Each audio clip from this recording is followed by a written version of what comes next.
us for another episode of Mid-American Gardener. I'm your host, Tinisha Spain, and joining me in studio today is Ella Maxwell, and she's got lots and lots of stuff to talk about. And this is going to be kind of what you're doing now, right? This is what you're working in my garden now. In your garden now. So for those who may not know you, tell us a little bit about Ella Maxwell. Well, I am a horticulturist. I graduated here from the University of Illinois many years ago, and I've worked at a nursery, several nurseries over my career, but I'm kind of semi-retired now, and I took the Master Gardener class, and I belong to some plant societies, and I love talking about plants and growing plants and the whole deal about that. So perennials, trees, shrubs, some with vegetables, so I can answer a lot of different questions. Ella's one of my go-to people that I text when things are going wrong in my yard. What was that I texted you just a few days ago? I can't. Oh, it was one of the plants that was just... Oh, splayed open. Yes. Yes. And yes. I need to cut them back sooner, which we'll get those in on another show too. But Ella, she's got answers for everything. So where do you want to start? You brought in lots of stuff to talk about. I did. So the first thing right now is I want to be a tidy gardener. It just doesn't always work. But there are some plants where it's very important to be a tidy gardener, and one of those is peonies. And so this is some foliage on my peonies that I am now cutting back, because this is the time to transplant them if they're in too much shade and haven't been flowering. And this is also the time to cut them back, because we can look and see that some of the foliage has really become unattractive. And some people call this peony measles. It's actually a leaf spot fungal disease, but it can be it can infect if the foliage just falls and dies around the base of the plant. As the new plant emerges in the spring, it can easily become reinfected. And it can stay dormant in the soil throughout the winter? Right. It can live on this, this plant material. And that's why it's important too with tomatoes. If you've had some problems with early or late blight, is to clean the cages as well as removing all of the foliage and stuff. So I've just cut my peonies down probably to within 4 inches of the ground. And once the foliage starts to look bad like this, and maybe you have powdery mildew or something else, now is the time to dispose of this, either in your landscape waste if you have pickup, or if you have, you can burn it. I suppose that if you have a really good compost, hot compost system, you could compost it as well. Just chop it up. But you take those back now. How far did you say from the ground? Well, here was the plant, and so I'm just going to leave a couple of inches. Gotcha, gotcha. Yeah, okay. But I think, you know, this is something that I can do now. I've got about 10 different peonies, and it was just, you know, 15 minutes worth of work, and, you know, I can check that off. Check that off the list. I love that. Check that off. Because some things are starting to look a little tired. Oh, with this weather, that is so true. These flowers have kind of, they've had their work cut out for them this summer. Well, and flowers, some of the flowers have actually fully formed and are starting to set seed. And if you'd like to collect seed, that is something that I'm doing now, is collecting different kinds of seed here. So these are just some ideas for you on what you might want to do. Some of the hostas have certainly gone to seed, and you can grow some really interesting plants. Now, the hosta seed has a lot of genetic variability, so inside here will be lots of little small black winged seeds, and they will probably not look like the parent, especially if the parent is variegated. But you can get a lot of interesting color. You know, you can get mostly green, but some blue or yellow. If it's a large plant, it probably has the genetics to make another large plant. But it's really fun to kind of collect hosta seeds.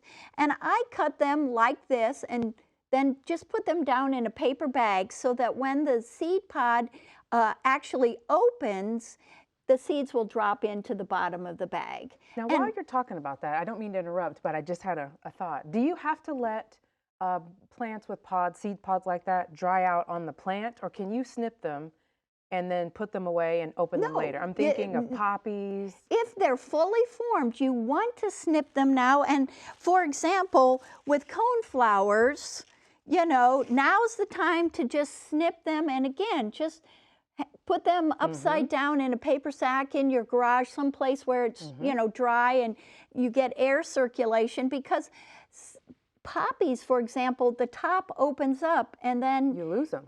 Right. And so once, I mean, you can check and see how the seeds have formed. Okay. And so now's the time to start thinking about collecting seed. And once it is dry, you want to make sure that you label it. Oh, we went to the H Mart. Now you've got to tell us what the H Mart is. It's a Korean grocery store. It's across the country. The closest one is in the Chicagoland area. But I bought these special Korean peppers, and so we're saving some pepper seeds. There you go. And of course, right now, the zinnias are starting to finish up, and so I'm saving some zinnia seeds. And of course, there's all kinds of native pollinator plants. This one is called wingfoot. It's a little yellow tall, about 5-6 foot, but it's very attractive for pollinator habitat, and it's in the sunflower family or aster family, and you can save the seeds from that. Here's Joe Pye weed going to seed, and I also cut some of this stuff back because it just comes up everywhere. And of course, black-eyed Susans, you can start saving some of that seed. And then again, more annuals. This one's Cleome, and these little seed pods are so fun because they just dry and pop right open. But you know, milkweed, I've seen a lot of those. Oh, sure. Milkweed pods, all kinds of things. So label and date your seed so you know how old it is, and be sure to thoroughly dry it.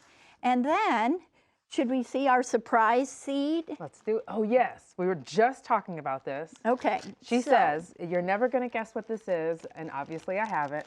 I did make a good guess. I guessed truffle, but I was wrong. So I asked if you can eat it.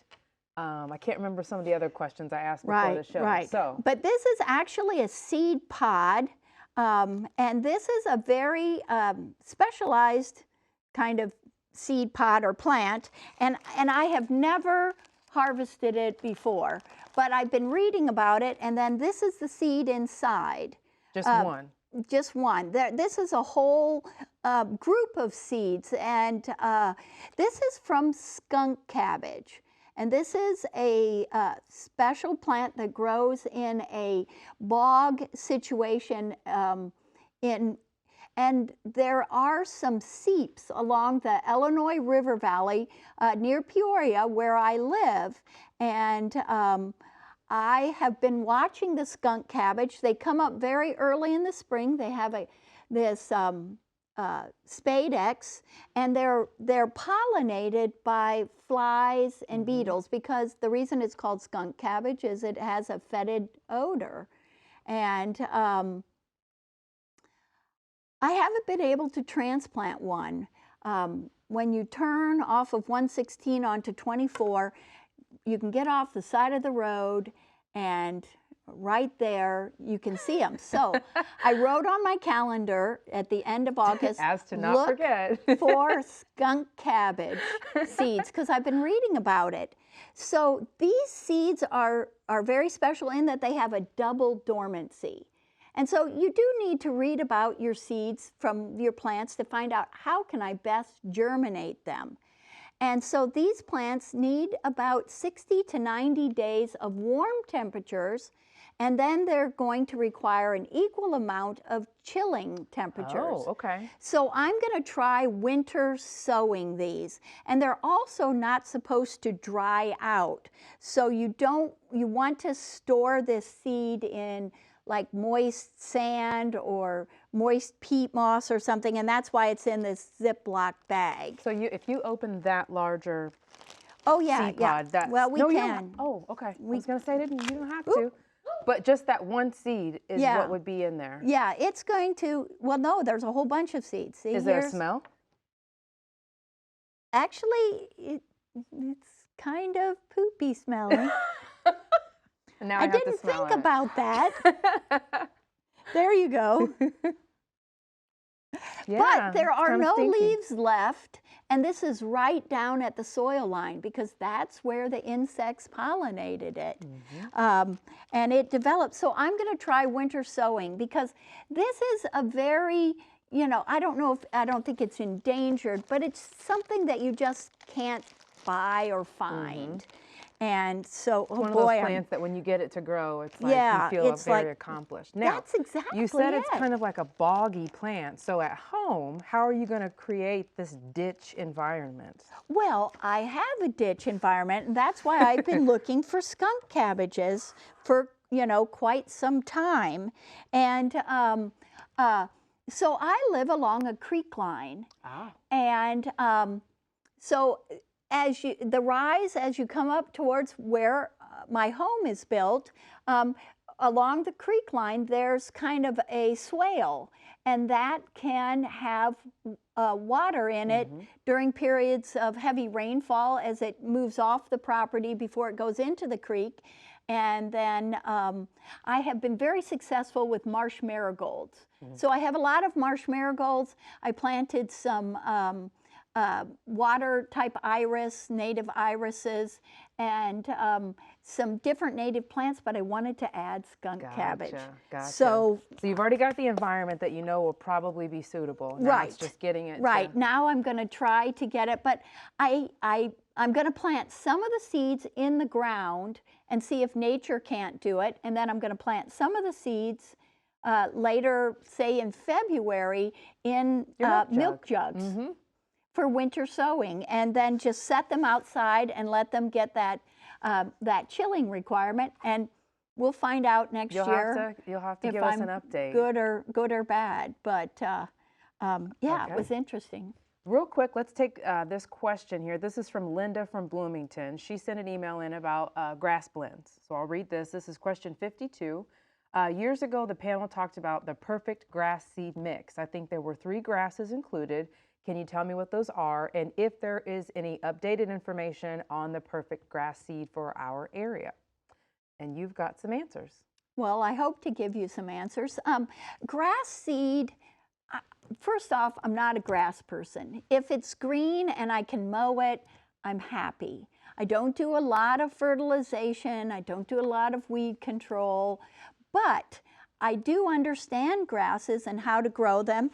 And what you want to find out is most people in central Illinois in full sun areas grow bluegrass, Kentucky bluegrass. It's a fine textured, beautiful grass, but it takes a lot of inputs. Fertilizers, like at least a pound of fertilizer or more per year to keep it looking good. It can go dormant in the summer if you don't have irrigation.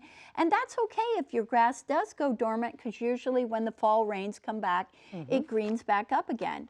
Then there's also grasses that tolerate more shade, and those are going to be the fescues, some of the red fescues, chewing fescues, and those kinds of things. So first you have to identify your environment. Is it sun? Is it shade? And then there are some tall fescues and ryegrasses that are maybe a little coarser, but they can take traffic for like playgrounds or soccer fields or different things like that. So there's no one best grass seed specifically. You have to know your environment, and then you have to be able to read the seed label. Okay, so the first thing is, if you have sunny, the seed will say for sunny areas. If you have shade, like this one was shady superfine.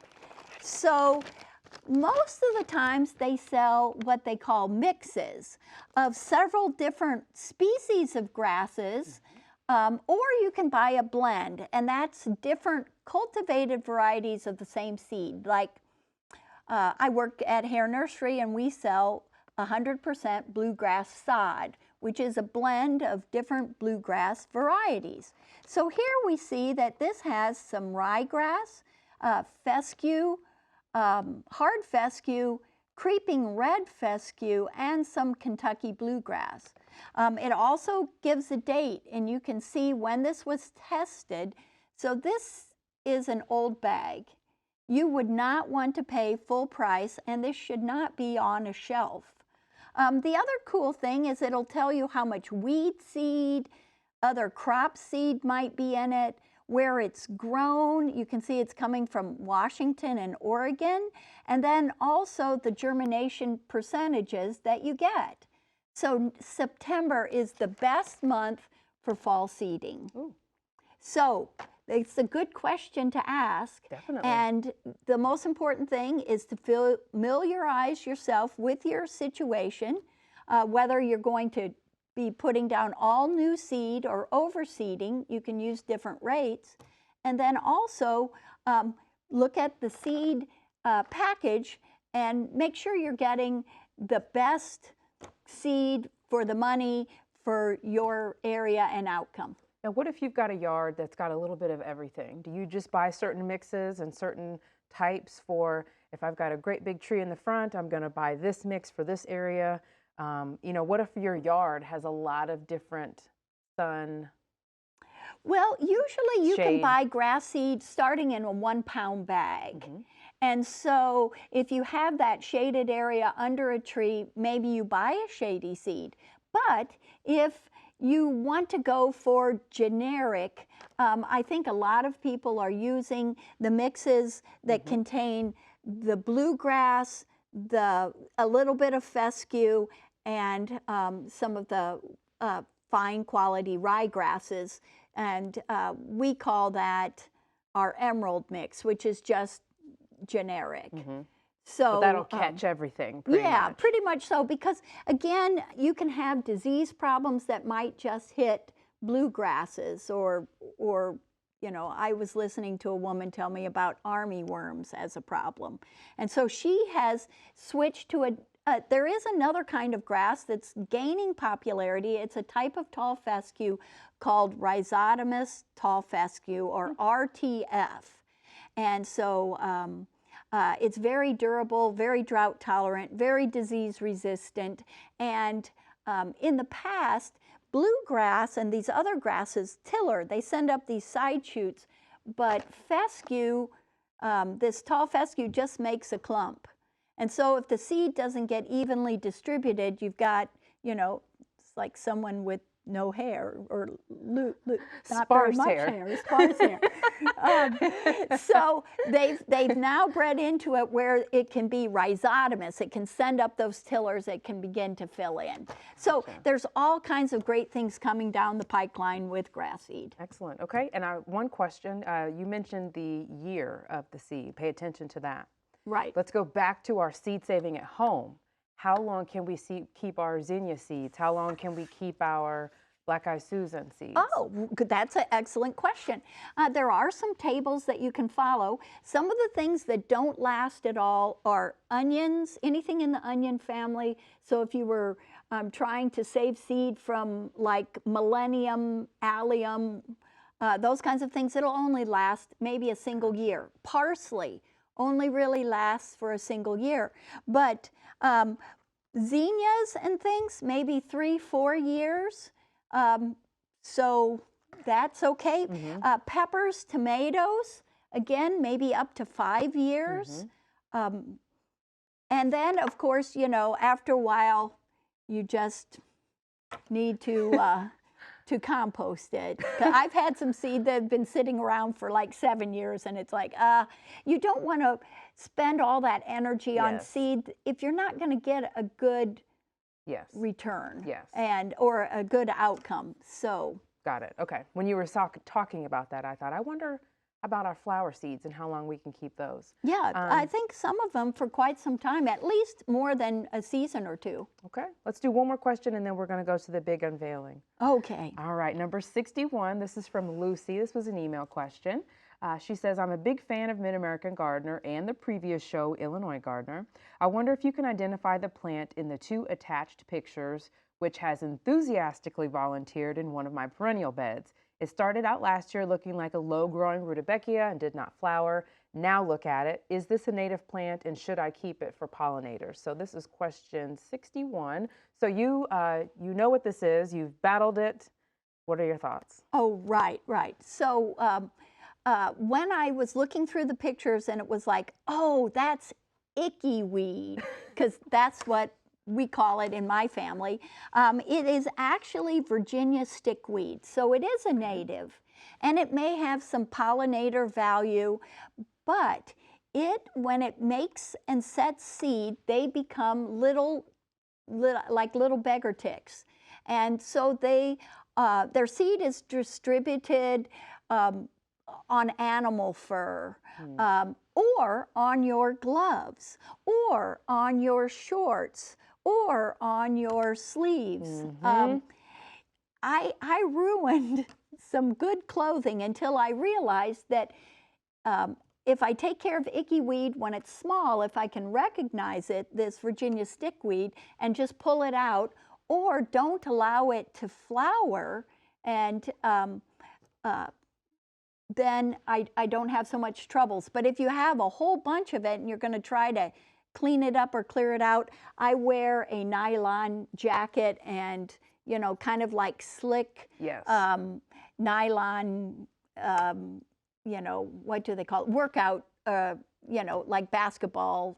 Yeah, like a windbreaker. Windbreaker kind of thing. Yeah. But this weed, sometimes I find it and I pick it out and it's branched and it has all of these, and I just generally take it over to the burn pile and so it doesn't get me.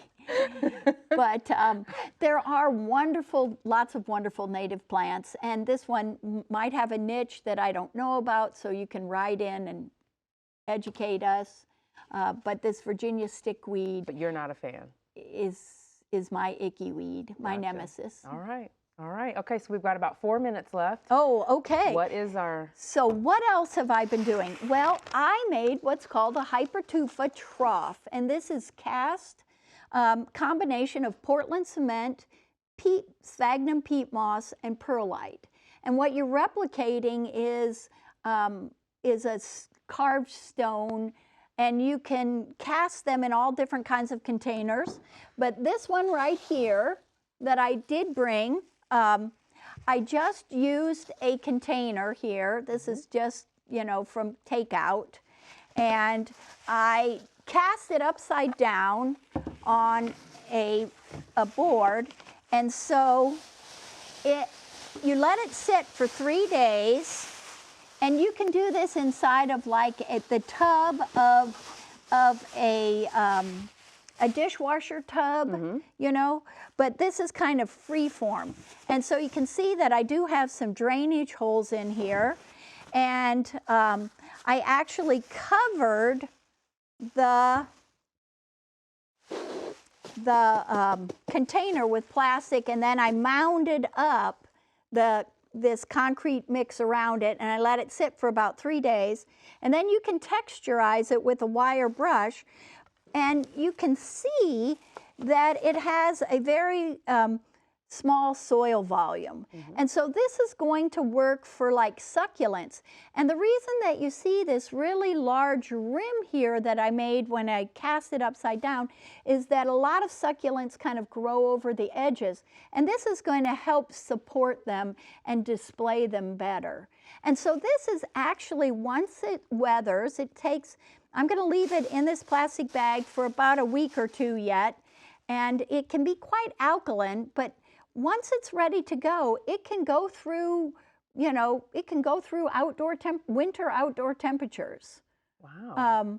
I just usually move them up next to the house Just to get that little bit of radiant yes, heat. right, and a little bit more protection and such. But I have cast all kinds of different containers, big ones, small ones, but it was really fun. So what do you think you're going to do with this one? Is this going to go on the porch or in, what do you think? I think it's going to go out on the patio with a nice display of succulents next year, because they're easy to propagate and easy to share. Plant swap coming up. Yes. Maybe you can get some good different succulents, and you could take this inside if you have tropical succulents, but I don't need anything else to have to come back inside. Very nice. You're the busiest semi-retired lady I've ever seen. I think that too, and I think, how did I ever work?